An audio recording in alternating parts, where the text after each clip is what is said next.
Makeup ಮಾಡೋದು ಅಷ್ಟೇ ಅಲ್ಲ, ಅದ್ರ ಬಗ್ಗೆ ನಾಲೆಡ್ಜ್ ಕೂಡ ಇರಬೇಕು. ಹಾಯ್, ನಾನು ಪೂಜಾ ಮುರಳಿ. ಬನ್ನಿ ಇವತ್ತು ಬಿಗಿನರ್ ಫ್ರೆಂಡ್ಲಿ 5 ಮೇಕಪ್ ಬ್ರಷಸ್ ಬಗ್ಗೆ ಹೇಳ್ಕೊಡ್ತೀನಿ. ಟಡಾ ಫಸ್ಟ್ ಬಂದು ಪೌಡರ್ ಬ್ರಷ್. ಇದು ಪೌಡರ್ ಹಾಕ್ಕೊಳ್ಳೋಕ್ಕೆ ಯೂಸ್ ಮಾಡ್ತಾರೆ, ಮತ್ತು ಫೌಂಡೇಶನ್ ಕೂಡ ಯೂಸ್ ಆಗುತ್ತೆ. This is a all rounder actually. Next comes the foundation brush. This is from Mars. ಇದರಲ್ಲಿ ಫೌಂಡೇಶನ್ ತುಂಬ ಚೆನ್ನಾಗಿ ಬ್ಲೆಂಡ್ ಆಗುತ್ತೆ. This is a must buy. Next comes blush brush. ಈ ಬ್ರಷ್ ನಿಮಗೆ ಚೀಕ್ ಬೋನ್ಸ್ ಹೈಲೈಟ್ ಮಾಡ್ಕೊಳ್ಳೋಕ್ಕೆ ಮತ್ತು highlighter ಹಾಕ್ಕೊಳ್ಳೋಕ್ಕೆ ಎಲ್ಲದಕ್ಕೂ ಯೂಸ್ ಆಗುತ್ತೆ.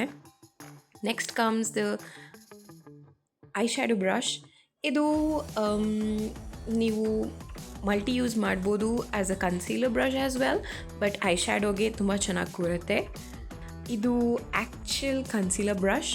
ಕನ್ಸೀಲ್ ಮಾಡ್ಬೋದು, ಫೇಸ್ ಶೇಪ್ ಮಾಡ್ಬೋದು, ನೋಸ್ ಕನ್ಸಿಲ್ ಎಲ್ಲದಕ್ಕೂ ಯೂಸ್ ಆಗುತ್ತೆ. ಈ 5 ಮೇಕಪ್ ಬ್ರಷಸ್ ಇದ್ದರೆ ಸಾಕು, ಮಸ್ತ್ ಬೇಸಿಕ್ ಮೇಕಪ್ ಅಂತೂ ಮಾಡ್ಕೊಳ್ಬೋದು. Basic makeup using all these 5 brushes video ಬೇಕು ಅಂದ್ರೂ ಹೇಳಿ, ಕಮೆಂಟ್ ಮಾಡಿ. See you in the next video.